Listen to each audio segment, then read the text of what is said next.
All right. Good morning, everybody, and welcome to the Mortgage Coach Tuesday interview. For going on the 13th year, every Tuesday, 9 o'clock Pacific, we're here to bring leadership, inspiration, stories. We've got three amazing guests, and we have one special guest who's going to be the core leader of today's call, Mr. Rene Rodriquez. I will bring him on stage in just a minute, but I do want to remind folks before we get started with this call that today is the first day, June 1st, of the sale of the 1-year pass of the Modern Mortgage Summit. So that event, which was extraordinary, we had some of the best folks. In fact, every guest on today's call had a presentation at that event. It will be available for a year, and we have edited it based on about 6 different categories: a category for mindset, a category for leadership, a category for execution, a category for mortgage strategy, a category for marketing and social media. So that will be available as a year-round resource for you to bring value to real estate agents. It's only going to be on sale for 2 weeks. Starts today, ends June 15th. So go to modernmortgagesummit.com, get after it. We'd love to have you part of that leadership group. So let's get into the topic at hand. To help run this call and to help bring color, we've got Mr. Dan Keller. What's up, Dan? Good morning. I'm so excited to be here with y'all. Well, how many times have you been through one of Rene's trainings? Cross-check me here, Rene, but is it 4, 3, 4? 4. 4. And I'm going to Amplify. Get this. I'm so excited. I haven't even told Rene this. I have a 15-year-old daughter who I absolutely so proud of. She's amazing. Rene inspired me. The first Amplify I went to in Minnesota, he had his son attend. And I'm bringing Allie to Vegas in August. That's awesome, man. I'm so pumped. She's excited. That was really cool, Dan. Amazing. You just inspired me to see if I could get one of my 2 kids to come. So but you already brought Sid. You brought Sid in Seattle. I have brought Sid. Oh, that's right. Sid went to 2 Amplifies. Yeah. Although she was more there to capture media and work the event. But yeah, that's a great idea. Are you bringing any team members? Yeah. So over the weekend, I confirmed 5. So I got 5 tickets, and then I'm just going to continue. It's so valuable. So talking with realtors, I'm trying to make a 2-day event. I'm trying to get my entire team down there as well. We'll do a team training and have my 3 leaders on my team attend with me. So let me know when that is, and I'll see if I can pop in. Oh man, that'd be great. Yeah, the day before. We're going to do it the day before. So I'll communicate with you offline about that. But yeah, okay. That'd be great. That's awesome. We also have Kelly Zitlow joining us live. What's up, Kelly? Hey guys, I'm happy to be here. Happy June 1st. Yeah, we're happy to have you. I know June 1st, we're 1 month from the beginning of Q3. It's amazing how fast this year's gone by. Yes, yeah. So Kelly, how many times have you been through an Amplify event? Twice. Yep. Yeah, you just did the live event recently in Scottsdale, haven't you? Yes, Rene was here, but I actually went to the California event just because of timing. So right on. Right. Well, it shows your commitment to the platform, and hopefully we'll see you in Vegas at the big event. I know I'll be there with a number of people. You will. I will be there. I look forward to it. All right. Awesome. Thank you guys so much. So let's bring Rene on stage. I don't know that Rene needs a lot of introduction in this community just because he's been on this stage so many times and he's such a regular leader in our community. If you are new to the mortgage coach community, you're a new loan officer, this guy is the leader behind the leaders. So if you want to have influence over other folks, whether you're talking one-on-one or whether you're talking on stage to a large group, he teaches you how to have influence. He teaches you how to be a better leader.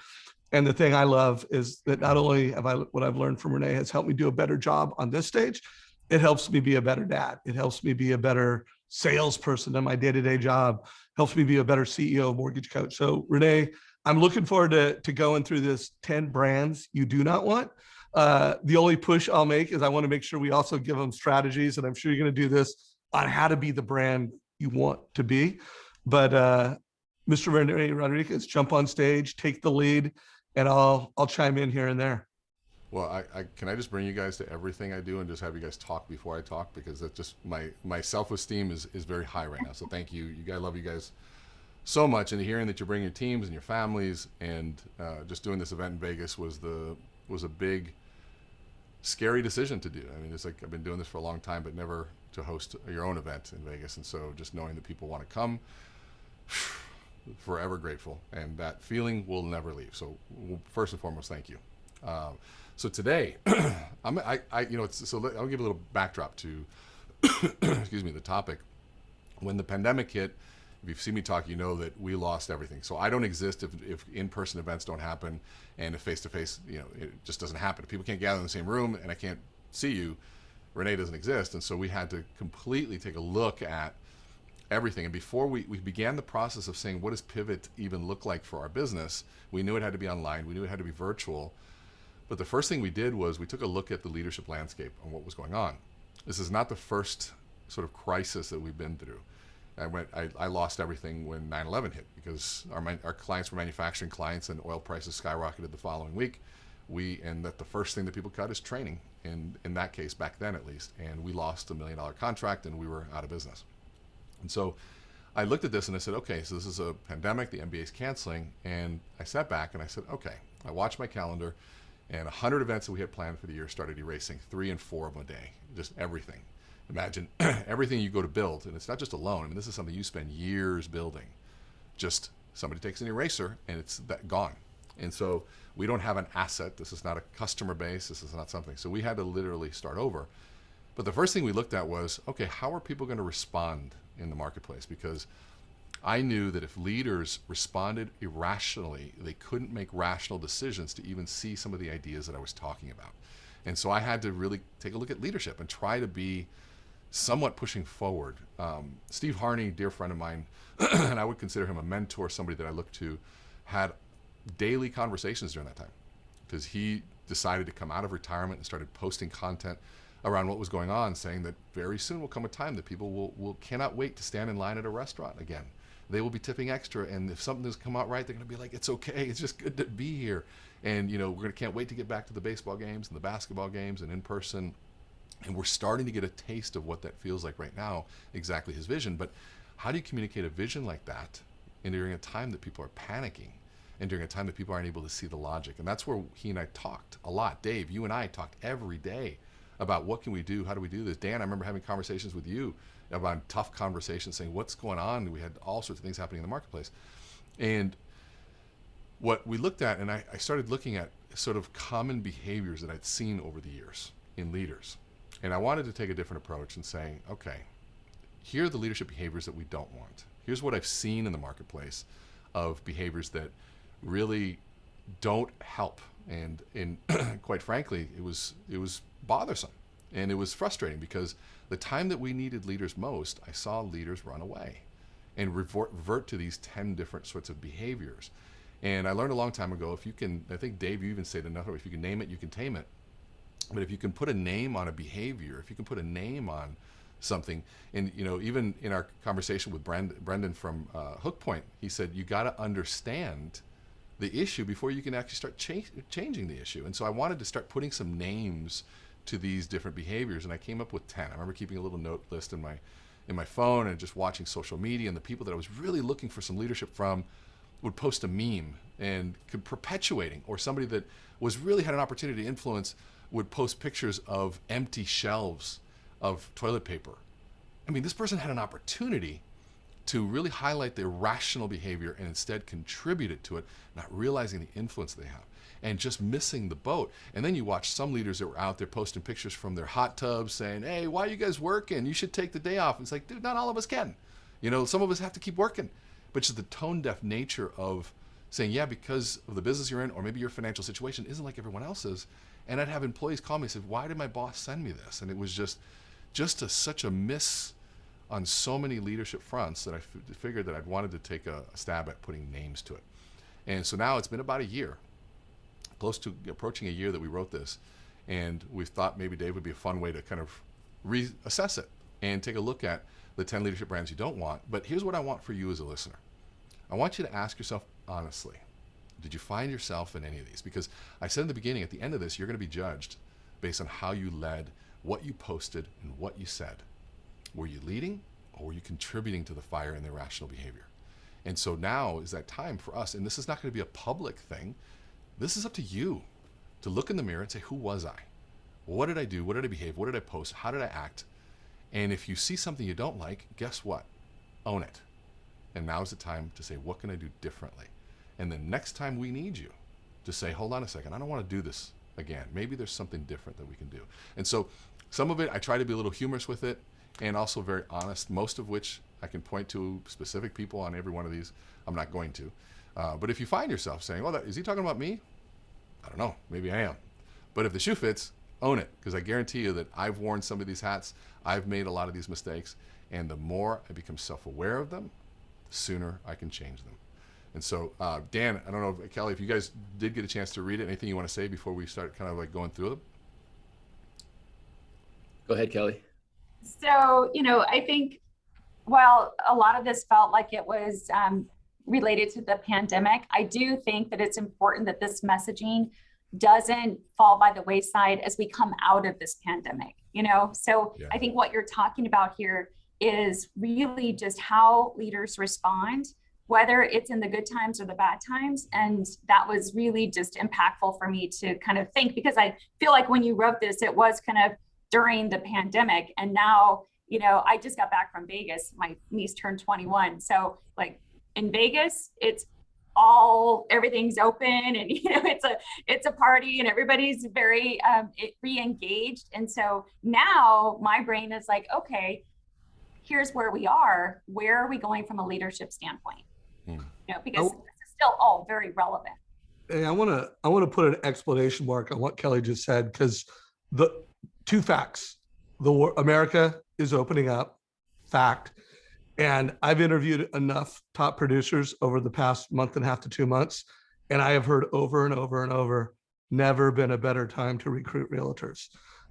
There's challenges in the market, a lot less refis, so lenders are challenged.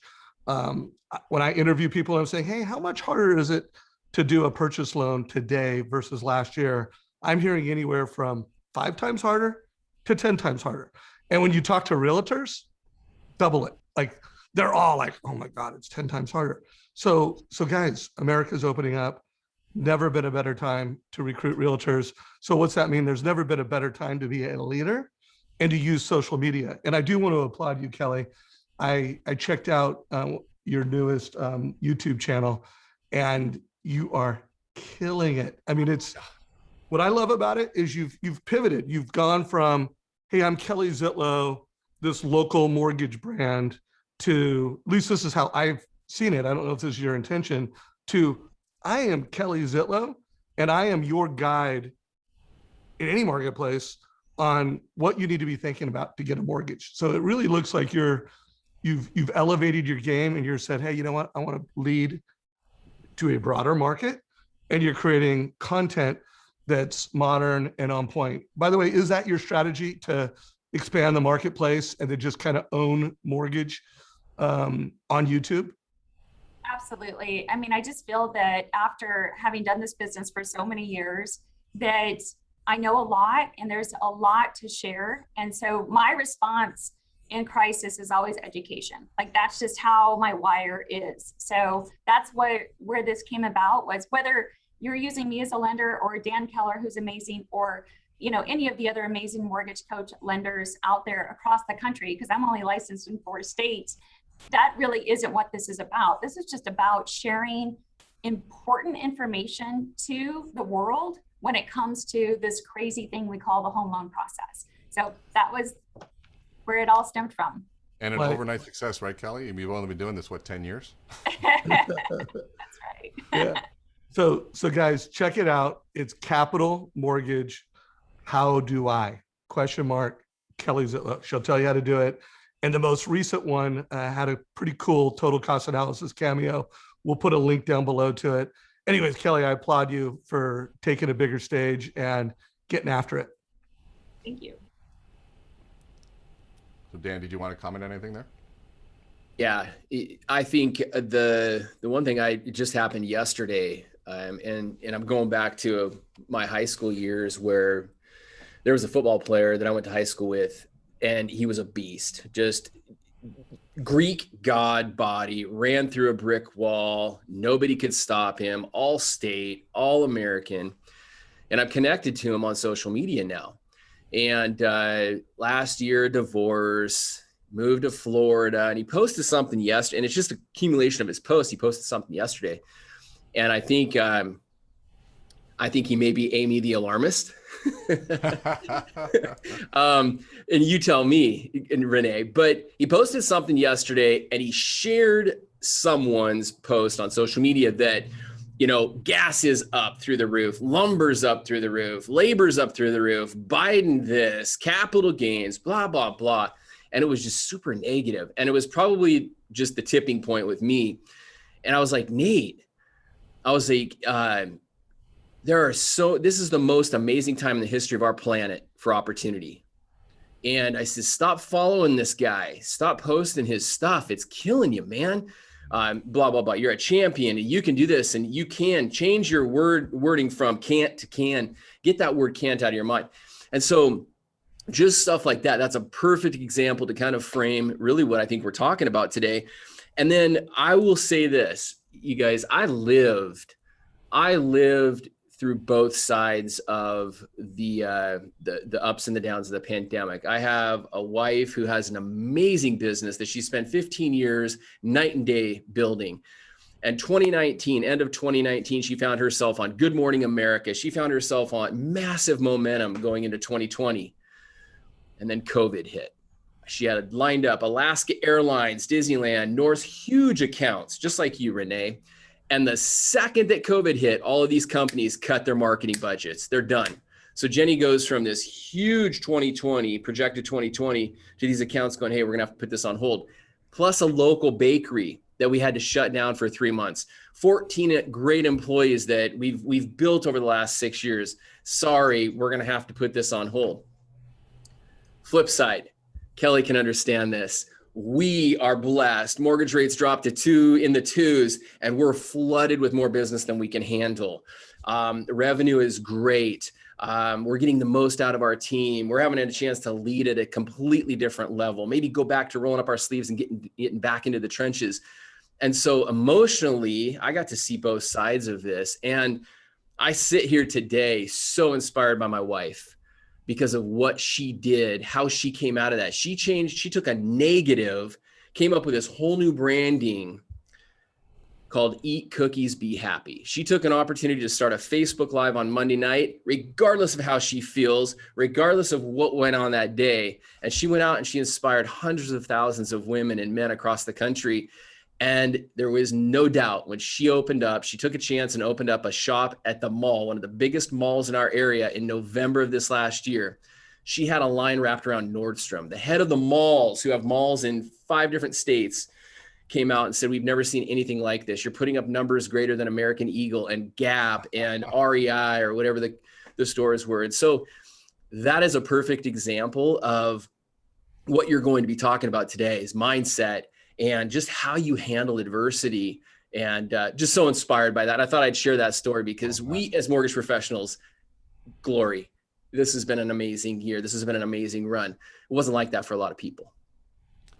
That's so good to hear, man. It's to me, I really think we go back to Ralph Waldo Emerson's quote that said, adversity does not build character, it reveals it. And if you look at that piece, I tell people, I watch people very specifically during very specific times when they go through adversities, when I pull out a pad of paper and a pen and I take notes. Who are they? Are they somebody who blames and lashes out at people? Are they somebody who gets cool, calm, and collected? Do they get creative? Do they run and hide? Do they get in the deer in the headlights? And that's another way of saying this last year revealed a lot of people. And so if you guys want, let's just run through. I'll read them one at a time, and then let's just kind of talk about this, because the first one I think is one of the funniest ones. And we talked about what we call Jester the Comedian, or just Jester. This is remember, 10 leadership brands that you do not want, okay? And so Jester is full of memes. I mean, he has all of them and wants to share them all. When a current event happens, you can count on Jester to ensure that you are up to speed on critical events like the Tiger King, reminding us that Epstein didn't kill himself. You can even bet on the fact that he will find some way of bringing jokes to your well-intended, thought-provoking posts. You could be in the middle of a really good conversation, and there they are, being funny again.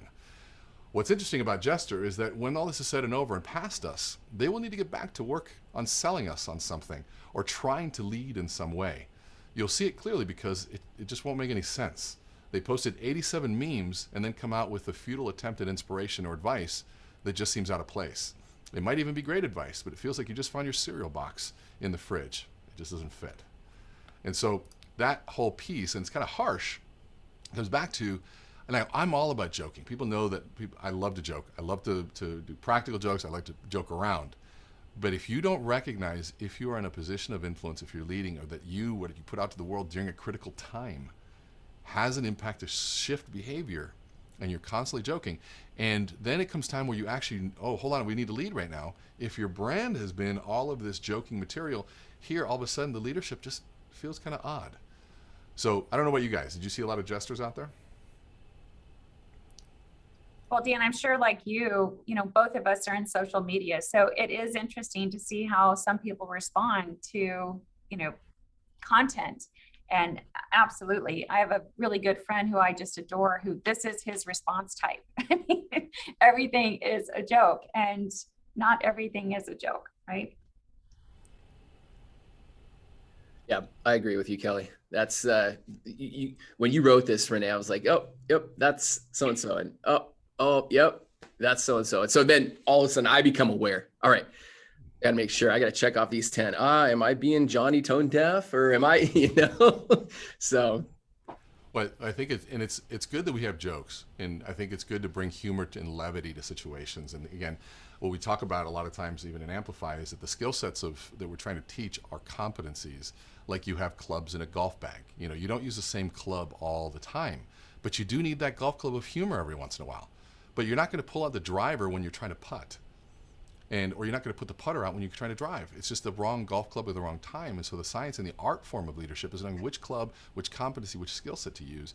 And during a pandemic, if you're with somebody and that joke perpetuates irrationality or brings a level of stress, it gets people off the ball, where I felt people need to get back to start selling. Like, stop joking and get down and start doubling and tripling down the number of phone calls you make, because if we're starting to lose something, let's bring it back through activity. But if we're going to spend all the time joking and thinking about Epstein and the Tiger King, I think we kind of lost it there. So the second one, you talked about Johnny tone deaf, okay? And so Johnny means well, but just doesn't get it. They seem to lack any connection to how people are feeling around them or what the general sentiment is. They joke at the wrong time.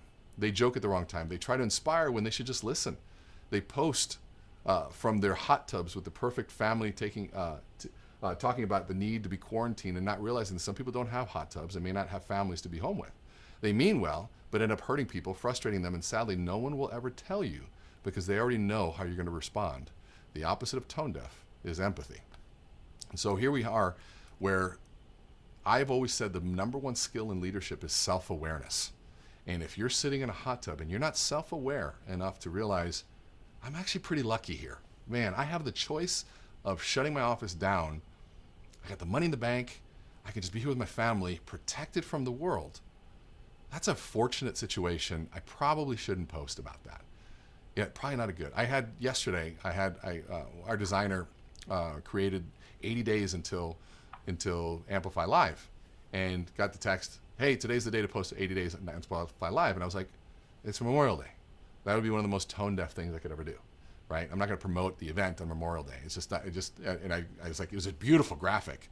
So I'm going to post today because I don't think anybody's going to do the math. But, you know, just having the self-awareness around how my behavior affects other people. And to your point, Kelly, it's far beyond the pandemic. This goes into everything. So talk to us about tone deaf leadership. Well, I mean, I think that, you know, all of us kind of have seen it, and I think it's just a lack of connection, right, of really what is taking place. One thing that occurred to me is that it seems like out of these 10 leadership brands that you've defined, all of them are self-focused. All of them are based on the person themselves, what they're feeling, and then how they're retreating from whatever it is that's going on. So I would just encourage us, sometimes, you know, the old Seinfeld thing, like George, like do the opposite. Like sometimes just, if you're feeling that, whatever that insecurity is, or whatever that fear is, because we've all felt it. Like, this has been a historic event that has happened, and it has touched each one of us in such a different way. But sometimes just that focus, that self-focus, a lot of this branding is what you're talking about here with these leadership brands is just kind of that, right? It's more focused on you as opposed to, okay, here I am, I've got a team, I've got a community, I've got a world that is looking for direction and guidance. And what value can I bring? Is there anything I can say? And sometimes there's nothing other than just, being there and showing up and just trying to help people, guide them through that moment. So you Kelly, as a leader, so please, Dave, go ahead, please. yeah, if I could interject, Kelly, you just said something. I actually hadn't seen that until you just highlighted it, and I review it, and they are all kind of me oriented. And that kind of reminds me of the interview I did with Donald Miller. And the big takeaway is be the guide. And it's almost impossible if you have a leadership brand where it's like, I am the guide, to ever step. I mean, you could, like the post you talked about, posting anything that is business related yesterday would have been tone deaf. But even if you were the guide, if you were guiding someone from something other than who we were there to recognize and remember yesterday, again, have fun, because that's part of that holiday. They want us to have fun and appreciate the freedoms that were given for those who sacrificed. But be the guide. I mean, guys, just write that down, remember that, and you almost can't go wrong. So anyways, good call out, Kelly. And I'd love to hear, like, specifically, like, if I'm listening from you, Dan or Kelly, what does it mean, and how do you as a leader go through that process of self-awareness to be in touch with the people that you work with and all of those people? What's been your journey through that? Because I think that's what the person who claims to be self-aware is the scariest one, because the moment they say I'm very self-aware, they shut off the possibility that maybe they're not self-aware. And part of self-awareness is realizing that we're probably not self-aware. It's like certainty. Certainty is the scariest part, because that even Harvard talks about the number one indicator of lack of intelligence is certainty. Because once we're certain about something, then we shut off any other access to information. There's no way one human being can have everything. It's just how the world is. We have to be open. It's one of the reasons why the three of us, we said we don't engage in political conversations on Facebook or social media, because it's just full of people that are certain on one side or another. There's no discussion that's happening there. There's no intellectual dialogue that's happening. So talk to us about your journey through, like, becoming a more self-aware leader. Well, I can go on this because I'm traveling that road right now. Over the last year, I've spent a lot of time with my pastor, just trying to be more empathetic. And what woke me up to that was my wife and I were probably in our biggest fight ever. From a year ago, May through probably August. It was horrible. I was a jerk. I was an asshole. Like, her business is falling apart. And I'm like, oh, don't worry about it. I just made a couple $100,000 in 1 month. I mean, and I'm coming home, excited and happy every day. And that woke me up, and so I really started having conversations with my pastor and with people like Rene and Dave, just thought leaders and people that are close to me on, really, take a moment and put yourself in that person's shoes. And even bigger than that, what we're talking about today is something that I've been, I don't want to say struggling with, but struggling how to deal with this is, we as leaders, mortgage leaders, our teams know what kind of money we made or are making. And just being very, very cautious of stuff that I post, how I'm treating them. I got a text yesterday from my production manager. He's my right-hand man. And he said, hey, I just want to let you know, I'm thinking of you today and counting my blessings of what kind of boss I have. Not too many bosses would deliver a brand new barbecue to an employee. You're amazing. I love you. Thank you. Just stuff like that. And so just being really intentional to, one, being more empathetic, but then being self-aware that, who cares at the end of the day? Who cares what kind of car you drive and all these other material things that we can buy if our mission, if our why is something greater than us. And that's just something I'm really trying to go through and grow personally on in 2021. That's kind of my mission this year, is really understanding empathy and self-awareness. Wow. I love that. Thanks for sharing, man. And Kelly, I can go on to the next one unless you wanted to add anything to that. I think the only other thing, I'm right on point with where Dan is, but just being vulnerable Like, I don't have all the answers. Yeah. I don't. And so I'm not going to claim to have all the answers. And I think that, you know, when we're managing teams and we're managing groups, just, it's okay to not have it all figured out. Just show up though with your open heart, you know, and be vulnerable, but taking the lead and stepping forward and having people come with you as we kind of navigate this landscape. That's really just what I've been doing the last year, right or wrong. That's just my style. I love it. And that's all we can do. And I think that, you know, again, certainty and lack of self-awareness leads to all of it. And I love the insight, Kelly, because I didn't even look at that. These are all self-absorbed, internalized points of view that we project onto the world. And I mean, I'm having an aha moment as you said that. I'm going, wow, all of these things. Crazy. So number 3, and you brought this one up earlier, Dan, is Amy Alarmist. So prepare yourself for Armageddon. Batten down the hatches. These phrases are often used by Amy Alarmist. We got to know Amy well during Y2K, anthrax, Ebola, bird flu, Zika, and any other opportunity the media has so masterfully manufactured. Amy can be persuasive. She's armed and ready for any argument with articles, YouTube videos, and the like, to illustrate just how bad things are right now. If you aren't ready for Amy, you might fall into her web of fear-mongering. What makes her interesting is that I truly feel she's trying to come from a good place. The fear is real for her, and she wants to help, but her approach needs help, a lot of help. And so this is the hard part about this, is because the alarmist sort of behavior, if it triggers something you believe in, you'll buy into it. And you will, because it's like, oh, here's somebody making an argument about something I really wholeheartedly believe, whether you're on whatever side of this world you're on. You got to think past this. This dialogue requires us to move past political view and into values, right? And there's a great article I want to recommend, a great TED Talk I want to recommend to everybody watching this. It's from 2 neuroscientists. They look at this from a scientific perspective, called How to Have Better Political Conversations. And what they did is that they moved away the veil of political conversation, and they had people from both sides talk about values. And what they found is that you could have somebody who's a Democrat sound very Republican, and somebody who's a Republican sound very Democrat, like a Democrat, when they talked about personal values. And that is fascinating. And so to me, I can have a dialogue with pretty much anyone, even if they're a jerk on social media, because we get dialogues around values. And what I find, even the jerk on social media, we share common values of goodness and generosity and faith and all sorts of things.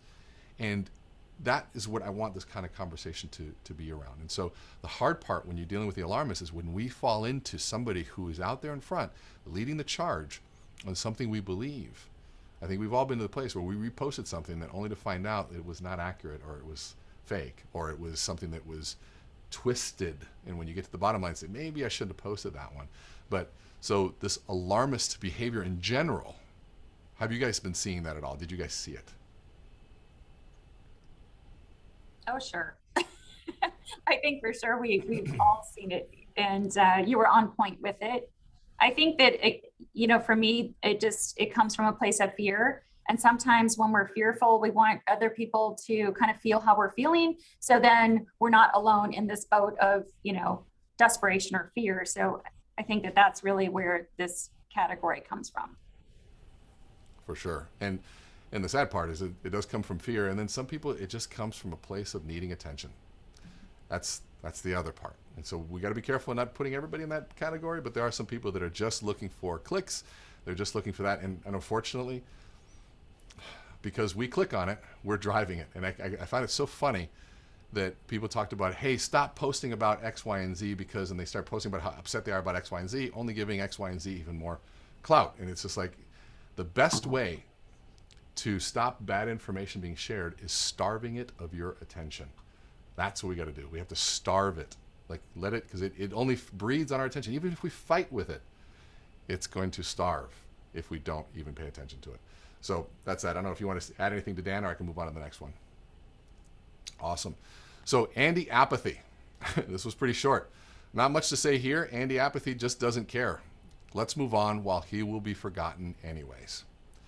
I kept that short on purpose. Apathy. Some people said the opposite of love is hate. It's not true. The opposite of love is apathy. I think we've all felt the pain of somebody just not caring about us. I'd rather have somebody hate me than somebody just not care. That is the tough part. And when we're dealing in a place where the reality is, whether you believe the pandemic was real or whether you think it was real, a lot of people were affected by it. I know some very close friends that lost family members through to it. I also know a lot of people that were completely irrational about this whole thing. And so where do we find ourselves in a way that we have to somehow navigate without being apathetic to the real causes? If you go out of this country, you go to India right now, it's horrific what's happening. There's countries right now that are just getting it, and we're talking about being out of it, everything, but you talk to somebody who is in another country that is just now starting to get it, and they don't have the resources, and there are people dying in the streets and burning in the streets, literally burning bodies in the streets because there's no room. We have to be very careful that we're not tone deaf in the room that we're in. This is a much smaller world, the United States. We have people from all over the world here. And so this, again, this is not an easy subject, because even though the three of us here are laughing and joking about it, we might tomorrow accidentally fall into one of those categories on accident. And so this is not about perfection. It's one of the last sentences I wrote. This is about progress and creating self-awareness so we can start talking about it. So the apathy piece, and I'm just going to keep reading these guys, and you guys just please stop me if there's something that triggers you. And so the apathy piece, we have to start really paying attention. How do we create the empathy to be able to start doing that? And here's the thing, empathy is a choice. Empathy is about creating and the ability to run scenarios that are not your own. If I was Kelly, female, trying to make it in a male-dominated industry, that's a different scenario for Rene Rodriquez or Dan Keller. And I'm sure she's faced, Kelly, I'm sure you've never faced any challenges being a female in this industry, right? Yeah, and she laughs, of course. Yeah, of course, it's what's going on, right? And so, having a name Rodriguez, I've had some issues, but I also have white skin. That helps. But being 6'3" with a goatee sometimes helps, sometimes hurts, right? It's like we all have different scenarios of what's going on, and so we all have to be able to be aware, and that empathy is about our ability to run scenarios or run situations that aren't our own. And here's the thing that I tell people that have a hard time with empathy. You can always go back to your own feeling. If you take a moment to take a thought, a true, honest thought, and if you're a person of faith, if you believe in a God, if you have any sort of value set around loving people, wherever that comes from, I think one of the first things we do to live that out is to actually take a look at life through other people's eyes. That's one of the things we have to do. And leadership requires that. And in a world that's becoming more values driven, especially the values have shifted to community after this pandemic, and community and resourcefulness and people coming together, you have to, or you're going to be left behind as a leader, as somebody who's out of touch. And so our ability to be able to run scenarios, and hey, run a scenario. If you're a Democrat, run scenarios and understand the Republican view of the world. And guess what? You will either come away from that going, wow, I never thought about that before. Or you might come away from saying, yeah, that's how I kind of thought they think, and I can just walk back over to what I think. If you're Republican, to stroll over to the Democratic side. Pay attention to what's going on. Why is it? And you'll say, wow, you might go, wow, I can see why they think that way. Or I can see that, I never thought about it that way. Or you go, yeah, I'm not buying it, but hey, I get why it's there, but I'm gonna go back to my side. You can always go back. But the more you're willing to travel along these lines, the more you're gonna be able to affect the world. And so I think that's absolutely critical going forward. And so I'll give you a pause if you guys wanna chime in, otherwise I'm gonna move forward. Number 5, Colin Coward. Emphasize the word coward. So when times are good, Colin is front and center leading the way. But where is he now? We don't hear from him. He doesn't call. He doesn't write. He doesn't post. Nothing. We've seen this type of leader on TV and in the movies. Characters like King Joffrey in Game of Thrones. As soon as the war came in, he was gone and showed up immediately after the war. We saw this in the epic movie Gladiator when Commodus gallops up to Marcus Aurelius and Maximus after the war finished saying, have I missed the battle? And his father, Marcus Aurelius, replies, you have missed the war. These characters elicit deep-seated emotion inside of us and become some of the most hated characters. People remember this behavior when times get better and they try to return to their position of leader. This is a tough one because we needed some people and they went away. This is the time where people needed to speak up and say something and they didn't. When they need to grab the reins and say, folks, everything's going to be fine. Here's the plan. This is what we're going to do. We need that. And guess what? You didn't show up. We found other leaders, other lighthouses, other people to guide the way. And when the battle is over or the war is over and you show back up, you've lost credibility, you've lost respect, And in our terms, you've lost ethos. And the ethos is the last thing you want to lose. And so, again, this is the time. When we talk about Lighthouse, and that's why we created the Lighthouse series. Lighthouses, the lighthouse keeper is the one that goes to work when the storm comes. Well, the rest of us, we run to shade and shelter. The lighthouse keeper runs right towards the storm at the tip of that rock where all the waves and all the wind is coming, and they turn on that light. And sometimes they have to carry kerosene up 150 steps. If you've ever been in a lighthouse, it's a scary place. It's scary. It's dark, it's windy, the waves are crashing, and you don't know what's going on, and no one's there to say thank you. No one's there to stop the boat because you may not even know that they're lost at sea. But your job is to shine anyways. They don't hold the philosophy of saying, well, I'll shine my light when they shine theirs. They shine regardless. And so this Colin Coward, the leader that we needed and wasn't there, is the one that we need to call upon. And if you found yourself being quiet unintentionally, saying, well, maybe, because sometimes here's the other thing we know about the brain, is that our behaviors are driven from our values, our beliefs. Then they pass through this thing called the prefrontal cortex, which is there to decide and put meaning. Okay, so this is why I did that.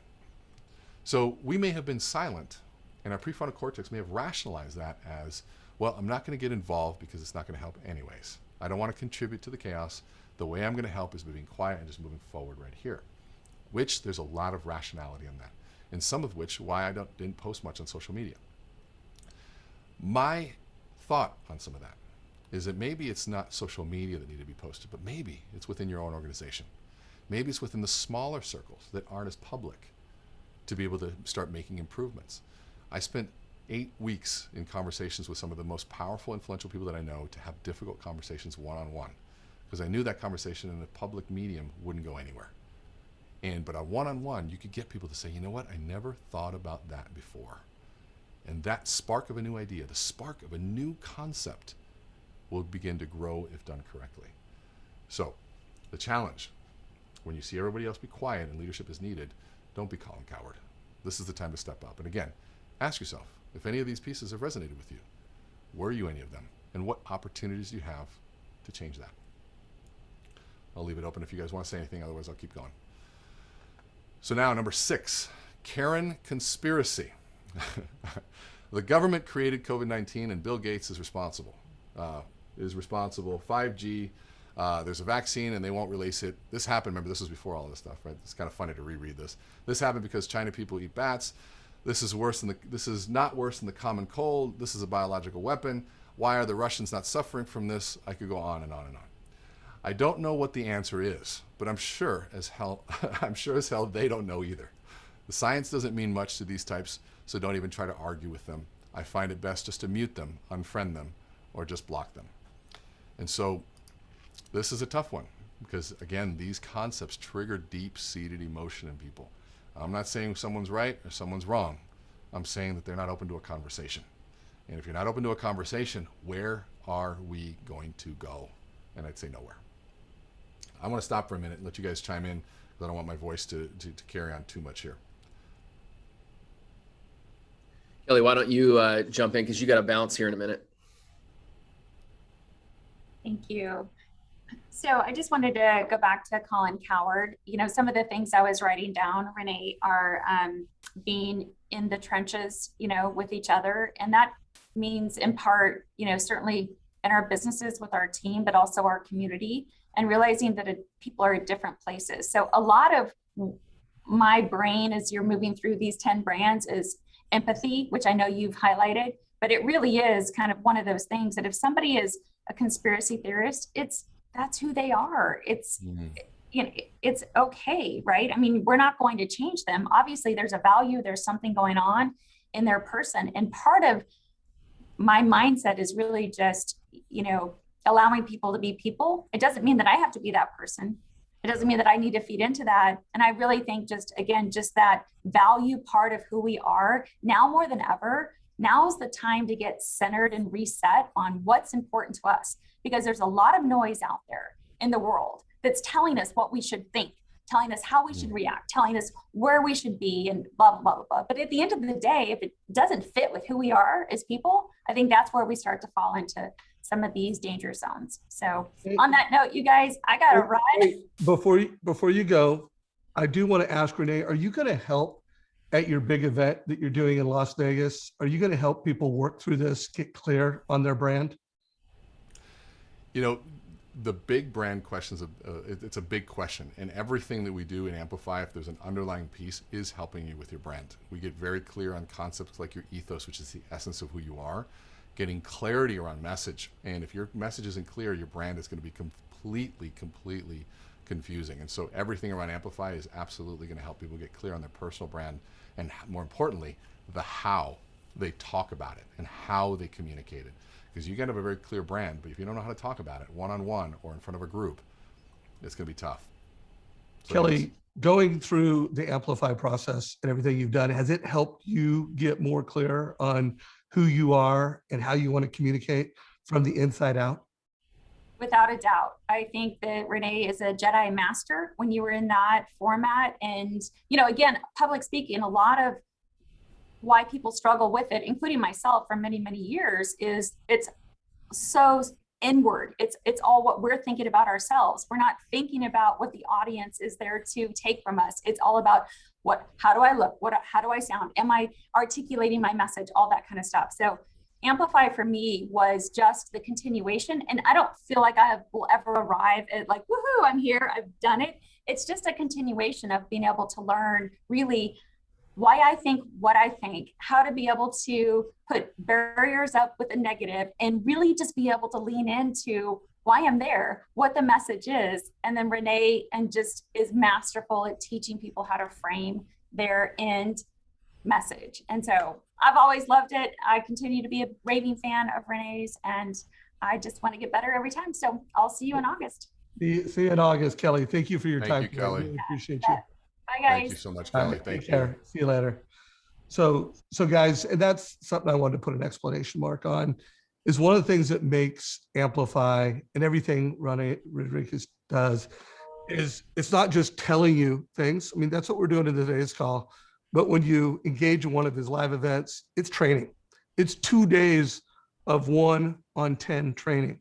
Now, the event we're talking about in Vegas is going to be 500 people. I think that's what you're capping it out, Rene. And, you know, myself, Dan, Kelly, people that have gone through this event are going to be there to help facilitate, so that Rene is putting together not only an event where you're going to learn new ideas and concepts, you are going to take notes, but you're going to put those things into practice. You're going to break up into groups of 10, and then, you know, you're going to have Rene there to lead and facilitate truly a transformational experience. So I just want to put an exclamation mark on that, because I think it's so important. And it's one of the reasons why, bro, I just can't get enough of you in this community. I really appreciate it. Now, I do know you still got a few things to go through.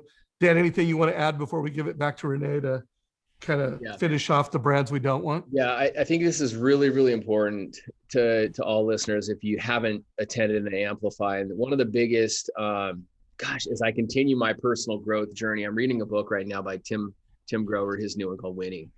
And he talks about we all carry skeletons in our closet, and these aren't bad. These aren't necessarily bad things. They're the voices in our head that tell us we're not good enough. They're the skeletons that breed fear. A lot of the things that Rene is talking about today in these people, and they're not necessarily bad, but what Rene has helped me better understand going through Amplifies. That's why I continue to go back, because I continue to dive deeper and deeper, and I've got more to pull out of 45 years of just life. That these skeletons aren't bad. One, they're not ever going away. Two, they're with you. They're with you forever. But number three, to go back and bring out that 15-year-old boy that got cut and how you were feeling and what that experience did to help further you along on your journey, or what it did, what you learn from that, and talk about it and let your heart speak about it. And so it's so great as I read these books and I surround myself with other people like John Maxwell and like Tim Grover and reread Stephen R. Covey's 7 Habits of Highly Effective People, where I'm picking up and I'm learning and I'm going deeper here, but then I'm going, oh my God, like that's what Rene was talking about when he told me to stop at the second Amplify I went to, and he goes, why do you keep validating yourself? We all know you're successful. We all know you're one of the best. Stop. Like, now start telling us about what that means, what you can do to help us, what you're going to do or inspire us. So no, it's so much deeper than even talking about it. You have to attend to really understand really what we're talking about. But everything you're talking about today, Rene, with these 10 characteristics, these are some of those skeletons, some of those people, some of those voices that we have in our closet, and being able to address them and to know that they're there is the first step. And it's so big. So guys, we will put a link down below if you're watching this in YouTube. So you're watching the recording of it. There'll be a link in the show notes. So right under the video that you're watching, there'll be a little show note area. Make sure you guys sign up quick. Make sure you get your hotel room reserved. This will be a sellout event. It's not a question of if Rene is going to sell it out. It is absolutely going to sell out, just from the close people that I know that are bringing multiple team members. It's going to sell out. And you want to get your hotel room booked as soon as you possibly can. Rene, anything else you want to add to that before we make sure you get a chance to finish out your 10 personalities? So no, one, thanks, Dan. And Dan, your approach to continual learning, and I mean, your success is documented as being one of the best in the nation, and watching somebody who's done that then transition into a different style of leadership. And it's, you've seen my post where it says lions don't need to roar, and you just walk into the room and we know you're a lion. We just know. And there's something beautiful about having that sense of credibility and then using that to then move and affect people. And that's really what we're trying to do. And Amplify is a journey inward. It's a journey inward because the methodology is most of the work in terms of understanding, but understanding who you are and where you're coming from. The source of your message is whether it's decided, whether it's authentic or created. And we talk about authentic leadership. We talk about authentic communication. We don't ever know how. And so the how isn't always easy. In fact, it's hard as hell, which is why not everyone can do it. And so there's a quote I always tell my son is that today I will do what you're unwilling to do so that tomorrow I can do what you're unable to do. And so that's how we look at it. We're going to do what most are unwilling to do, to take a look at ourselves in a way that most people are unwilling to take a look, so that we come up with the insights and the true source of who we are. And that sounds so strange, but if your true source of who you are is a certain set of values that you can pinpoint and you stand strongly on, and you tie those values to a business value proposition, that is an unshakable message because it's yours. It's undeniable because it's yours. And so anything other than that, it's a little wobbly. And guess what? We see when what messages are wobbly. And so that's the process. But just like if you're a pro, so what? If you go out there and you sweat and you throw up and you get back on the treadmill and you run harder. And then you get back out there because you know someone else out there is probably running, and you're going to run harder because you don't want someone to outrun you. Why do we stop doing that when it comes to presentation skills, which is the only way that you know how to communicate value in a marketplace that's competitive? That is what's we're lost. The days are going to be gone of just having a low interest rate and being in the right place at the right time, because competition is going to continue to increase and continue to put pressure onto those to be able to actually communicate a value, to stand out in a place where people have endless choices. That's in essence the business reason. Yeah. And my why for Amplify and for Mortgage Coach is I believe that a Mortgage Coach leadership brand is a brand where I'm the guide, I'm an educator, I am an advisor. Yes, I'm going to do it in the most entertaining, likable, friendly way possible. But guys, if I could, I would say, Rene, you can't sell these tickets to anyone but a mortgage coach, because we want Mortgage Coach to be the most successful loan officers in America. We want the total cost analysis so that literally 50% of families in America get a total cost analysis. That's why I'm so passionate about you guys attending this event, because you'll be better. You'll have more influence. You'll be more trusted. You'll be more respected if you learn the skills of this event and everything that it's about. So Rene, you've only got about 6 minutes. I don't know how you want to prioritize your time at this point, but I'll hand it off to you to figure that out. I'll just cover high level on all you of go them. a minute or two over, just I got another okay. So but rock I'll it just out. cover Yeah, super high level, and the link is in the notes and somewhere on the article, so you can read these in detail, because I think the conversations with people like Dan and Dave are a lot more valuable than just me regurgitating the information. But number 7, Sally's spin. No matter what the news is, Sally always finds a way to make it political. They are passionate about their beliefs and completely disconnected from anything other than what they believe and supports their argument. Their posts repel anyone who doesn't believe what they believe, while attracting people who support their spin. So this is, I mean, I can go on. I know most people are okay with this, but it's not a good strategy for leadership. Leaders build bridges where there seemingly is no way to connect. They inspire hope and collaboration across social, economic, and political boundaries. Even when they are thrown an olive branch from across the political party, they use it as an opportunity to hit harder versus continuing to build a bridge. And so that, I'm just going to keep going. That one kind of speaks for itself. Number 8, Pollyanna. Everything's going to be just fine if we just adopt a new abundant mindset, according to Polly. I am all for healthy optimism, but when that optimistic view ignores some sense of reality of life, it can be dangerous. Life is full of beautiful contrast between good and bad. We have to be able to see both and respond accordingly. By ignoring either reality, we find ourselves in a difficult world. We have to learn to confront grim reality while still creating a vision of possibility. Not an easy balance at all. Bobby's selfish, number 9. Bobby is prepared. He has money in the bank. He has a plan for himself and his family. That's it. He has circled the wagons and is successfully keeping others out. While I respect and admire his ability to take care of his family, ignoring others during their time of need will come back and haunt them after this passes. Trust has been lost. They already know you will not be there for them when things go sideways. All negotiations will be questioned, extended, and because they don't trust you. All because they don't trust you. Empathy is the only answer here. How would you want others to respond if you were in their shoes? And the last one, Arnie Armchair. Arnie is typically found Monday mornings after Sunday football, telling everyone what they would have done and what the coaches should have done. Now we see them their armchair quarterbacking every decision made across during this crisis. They are not experts. They have zero experience. They don't have any credentials. But man, do they have opinions on what should have been done. Notice that they're offering nothing about what should be happening moving forward. That is too risky because they might be wrong. By waiting until it's all over, they can ensure an accurate assessment. So looking at all of these elements, wherever you find yourself or didn't find yourself, I'm assuming here's the thing. If you didn't find yourself in any one of these areas, you got to take a look in the mirror around self-awareness. These are human traits, just disguised as different words. We are sometimes selfish by nature.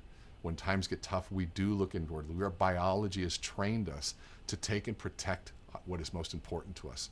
And so sometimes we have to work against some of our own biology to be able to see and empathize with the world outside of ourselves. That fact, because it's not easy to do, is why good leaders are hard to find. And so all of these things are just meant to create self-awareness, maybe a new dialogue, and maybe an internal decision for you to make a slight shift in how you do things. Now, as I end with a lot of things, it's very possible that a lot of raindrops don't feel responsible for a flood, but yet there's no flood without the combination of a lot of raindrops. And so in that, all of us can feel like this little teeny little raindrop with nothing much. If I make a change, who cares? If I vote, it doesn't really matter. If I don't vote, who cares? It's just something in a much bigger picture. But it's the collective mindset that we have to take a look at. It's the collective mindset and what we can do to affect our community there. So Dave, thanks so much for letting me talk about these things and talking about Amplify Live. There is a Mortgage Coach discount that's going to be going away some point here soon. So if you do want to go to this event, if you go to amplifylive.com, here's what it is. Amplify Live, it's 2 I's. It's on August 19th, 2021 at Planet Hollywood, Las Vegas. You register here. It's only $4.95. But if you use the Mortgage Coach MC100, you get $100 off. At some point, we're going to actually put that away. So I would highly urge you. I think I've got 3 or 4 podcasts coming out just this week on promoting this event. We've got a lot of other teams that are signing up people. So we just literally launched it last week, and we're pretty far down the road on this one. So it is going to fill out pretty fast. So please, please, please, amplifylive.com. It's a one-day event from 8 a.m. to 4 p.m. We're actually also hosting an after party at the Cosmopolitan. One of our people that went through this event 7 times, has got 4 more. He purchased 12 this year, is hosting a huge event. I'm not going to say the numbers, but it's close to maybe $100,000 party he wants to throw. And all people that are attending and Amplify past alumni are invited. So, and then you also get free access to Originator Connect, which is the following 2 days. Go to originatorconnect.com for all that information. All right, Rene, you killed it. By the way, I want to publicly congratulate you for your book deal with Wiley Publishing. You will be my second friend. My bald futurist buddy, Steve Brown, did a book for them. I think it was 2 years ago. So congratulations on that book deal, brother. That's a big deal. Thank you. Thank you very much. Long time in the making. That was a cool phone call to get, for sure. Yeah, no doubt. So guys, get signed up for this event. Like, I don't want to say Rene killed the discount by the end of the week, but I really think, like, guys, if you're part of this mortgage coach community and you want to join myself, some of my team members, Dan Keller, some of his team members, I think it's going to be who's who of the rock stars in the mortgage coach community. Jeremy Forcier has been through this event. Denise Donahue. I'm sure they'll all be at the event. If you want to be at the place to be in August, sign up today. And as importantly than that, reserve your hotel room. Let's have a big party in Vegas in August together. Take care, everybody. This call is a wrap. Dan Keller, you're the man. Rene, appreciate Thank you. Love you guys. Thank you so much. Take care.